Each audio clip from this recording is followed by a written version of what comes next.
Welcome to Philadelphia, guys. We're here in the city of brotherly love. It's a very historic city and it has amazing artwork. So we are hoping to check out the Please Touch Museum, the Magic Garden, which I heard is amazing.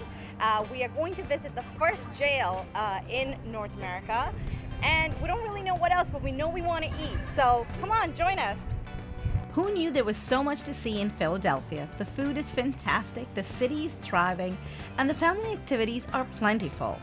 We were treated so well in the city of brotherly love that we know we need to go back there someday soon, especially to find a few more cheesesteaks, a dish that lived up to the hype. On our first night in the city, we headed east to the bank of the Delaware River, meeting up with some friends for dinner at Moshulu, a spacious restaurant located on a four-masted sailing vessel that has been floating for more than a century. There is an outdoor bar on the top deck, but we were content to an evening of fine food and drink below. I was especially enamored with the seafood options and the local craft beer. After dinner, we made our way to South Street for a photo op with old friends before settling in for the night. We had big plans for the next day.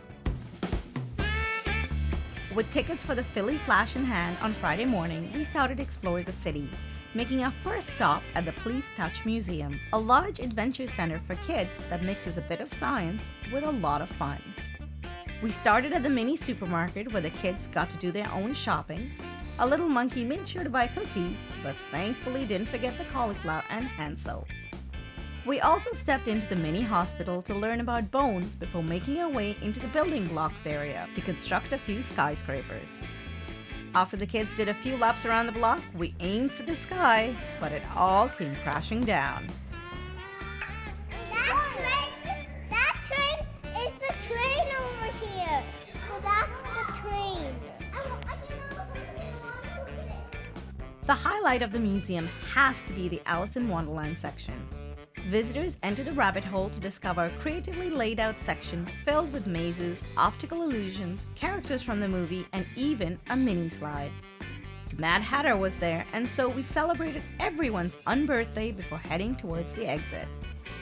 On the way out, the kids even had a chance to contribute to a special project taking place at the museum.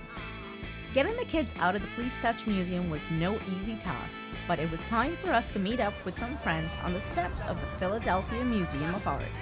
Fans of the movie Rocky will know the place.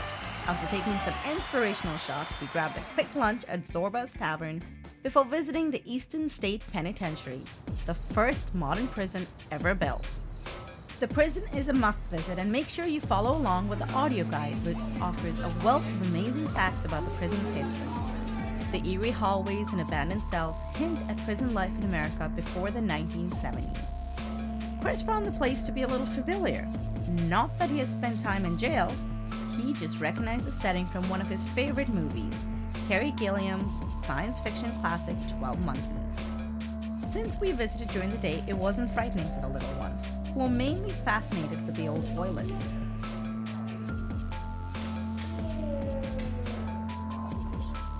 So guys, do you think there's ghosts in here? It got extremely cold when we stepped in. Perhaps the most terrifying part of the prison lies in the prison yard, where larger-than-life charts outline the drastically rising incarceration rates in the country. Next, it was time for something a little more upbeat, and we found it at the Magic Gardens, a folk art environment on South Street created by the artist Isaiah Zagar. As we expected, the kids were thrilled to explore the imaginative garden, made up of some items one would usually find at a scrapyard. However, there's nothing unsightly about this place. Its pathways seem pulled from a fairy tale. After a long day, we stopped in to browse the great beer selection at the Foodery before calling it a night. We were famished. On day 3, we joined a free walking tour that took us through the central sections of the city.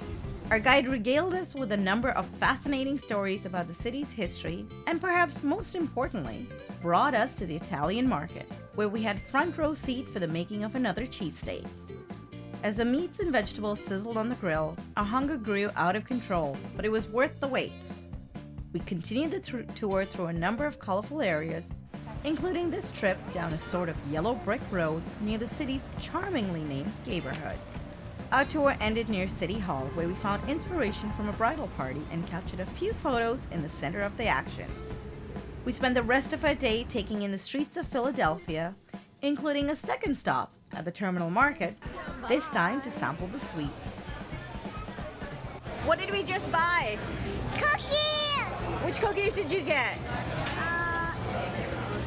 Did we get chocolate chips? Yes. All right, are you ready to go eat these? Yes. All right, let's go. Philadelphia is now one of my favorite American cities. From the great eats and amazing craft beer to the city's wealth of museums and historical landmarks, Philadelphia is a unique American city with a character of its own.